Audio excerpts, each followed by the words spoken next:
All right, welcome to Dental Board. Okay, this is a biochemistry review. We're going to review the glycolysis.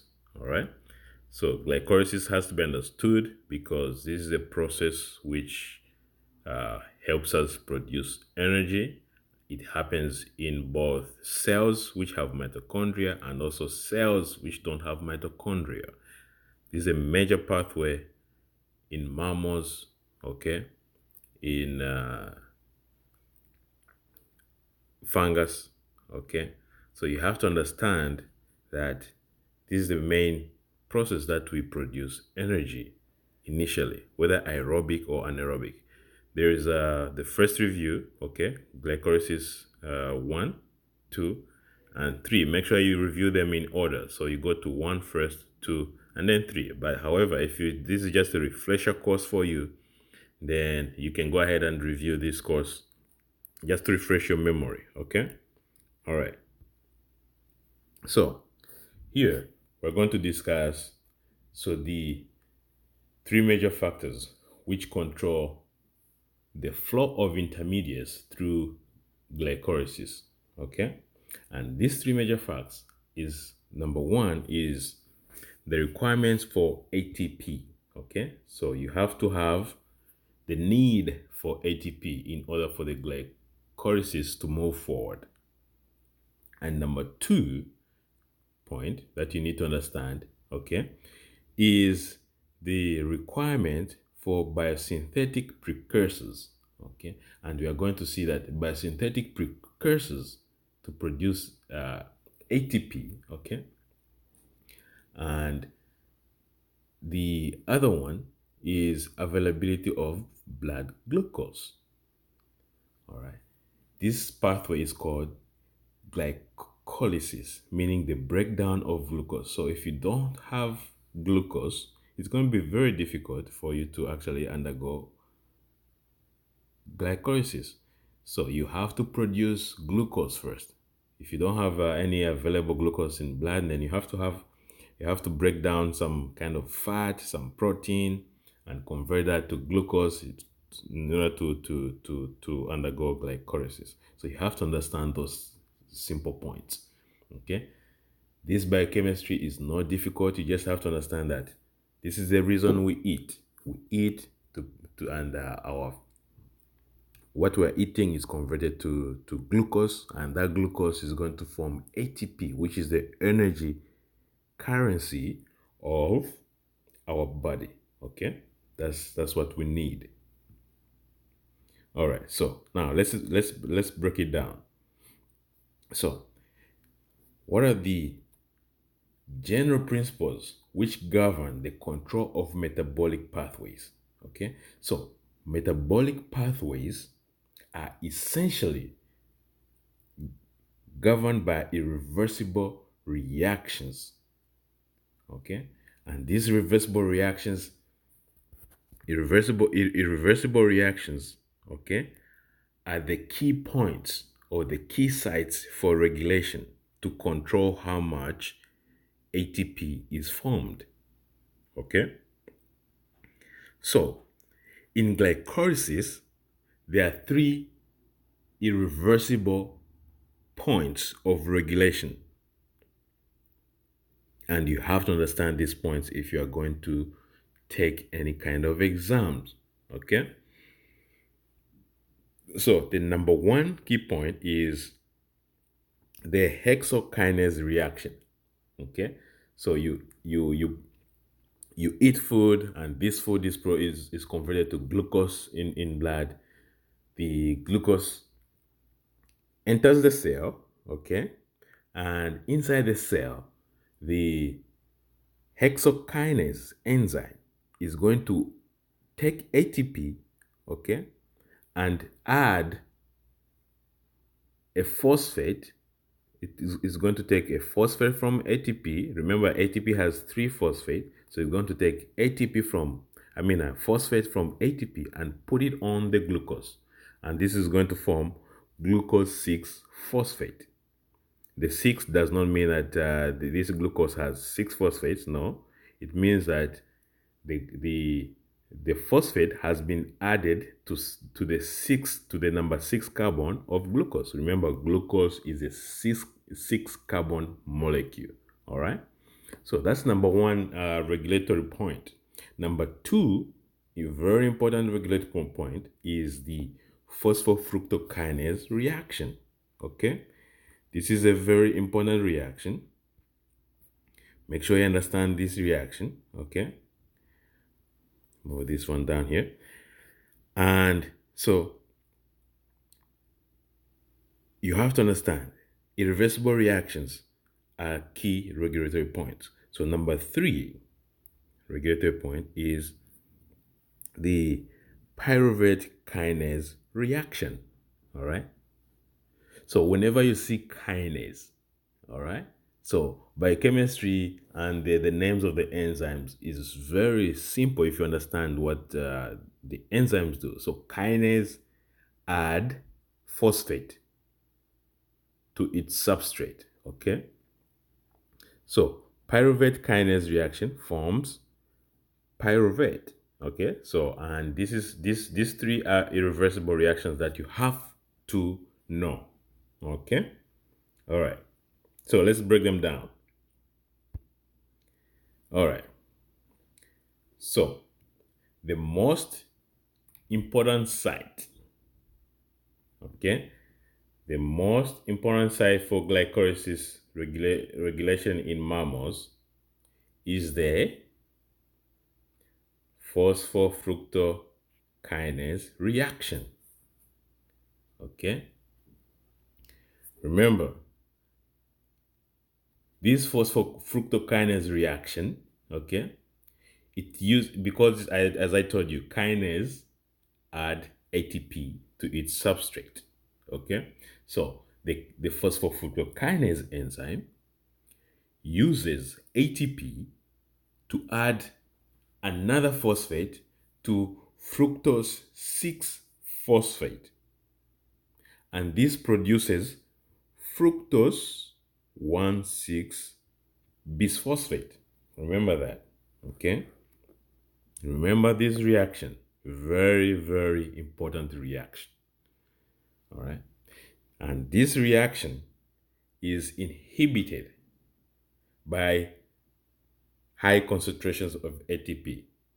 A key point that you need to understand. So if you have too much energy, you don't need to produce more energy.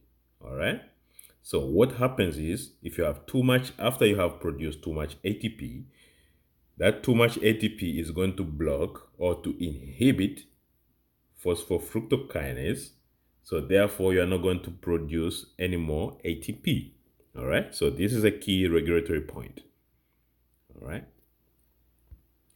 And so the phosphofructokinase enzyme, all right, it's an allosteric enzyme. And remember, allosteric enzyme, they have allosteric sites, meaning they have sites where some other molecules other than the substrate can bind and change the conformation of the enzyme. And that conformation is either going to expose the substrate binding site or it's going to hide the substrate binding site. If it exposes the binding site, it means the substrate binding site, it means that it's going to be activated. Okay. If it hides, if a substrate, if an allosteric molecule binds the enzyme and the binding site for the substrate is hidden, it means it's going to be inhibited. Okay. So the binding of ATP, the binding of ATP to phosphofructokinase lowers phosphofructokinase affinity for the substrate, and the substrate here is fructose 6 phosphate. Keep that in mind. Okay. ATP, when it binds to phosphofructokinase, it inhibits or slows down the phosphofructokinase reaction. Okay. However, AMP affects the activity of phosphofructokinase by activating it. Okay, so AMP actually speeds up or activates phosphofructokinase reaction. So if you have a lot of AMP, remember AMP is adenosine monophosphate. So AMP, it means if you have too much AMP, it signals, okay, it signals to the cell that you don't have enough energy currency, which is ATP. So when you have in a lot of AMP, the cell is going to activate the phosphofructokinase, and you're going to start to break down glucose. Okay, so glycolysis is increased by the presence of too much AMP. All right. And so AMP can overcome the inhibition of ATP. And by doing so, AMP reverses the inhibitory of ATP. So you have to know AMP activates, okay, this, or increases the phosphofructokinase reaction. ATP decreases, okay, phosphofructokinase reaction. All right. But also remember, it's not just ATP which decreases the phosphofructokinase reaction. Citrate, okay, also decreases or inhibits phosphofructokinase, okay? And therefore, phosphofructokinase is regulated by the energy charge of the cell. Meaning, if you have too much there, if you have a lower ATP to AMP ratio, okay, if it's low, then it means that you have too much AMP, okay? And so if you have too much AMP, then you're going to speed up your glycolytic pathway, okay? However, if you have a high ATP to AMP ratio, glycolysis is inhibited. Again, let me repeat this. If you have if the ratio of ATP to AMP is low, it means you have too much AMP. So glycolysis is stimulated, is increased. Okay. If you have if your ratio of ATP to AMP is low, meaning you have too much ATP, your glycolytic process is slowed down or inhibited. Remember that. Okay. And also, the regulatory molecule that reflects the energy levels of biosynthetic precursors, okay, of the cell. In case of glycolysis, is citrate. Okay, so if you have too much citrate, it means okay, you can still produce a lot of ATP. So your glycolytic pathway is slowed down, is inhibited. If you have less citrate, your your glycolytic pathway is going to be increased, okay? Meaning because citrate inhibits phosphofructokinase reaction, okay? So remember that. Okay, so question. In most metabolic pathways, regulation usually occurs at irreversible state. True or false? Irreversible states are key points for regulation of metabolic pathways. So this is true. Okay. Now, the major site of regulation of glycolysis pathway in mammals is characterized by which of the following? enzymes. The major site, remember we just talked about the major site. So this one is phosphofructokinase. Okay, so our answer here is phosphofructokinase. We just discussed that. Remember that, okay? True or false? As the energy charge of the cell falls, the glycolytic pathway would be expected to be less active. Remember, we just talked about the ATP AMP ratio, right? All right. So this ATP AMP ratio shows the energy charge of the cell. All right. So when it's less, when the ATP AMP ratio is less or lower, meaning AMP, okay, meaning AMP is too high. So if you have too high AMP, remember AMP activates phosphofructokinase. So our reaction for a glycolytic reaction or pathway is going to be enhanced. Okay, so it's going to be more active. So this statement is false.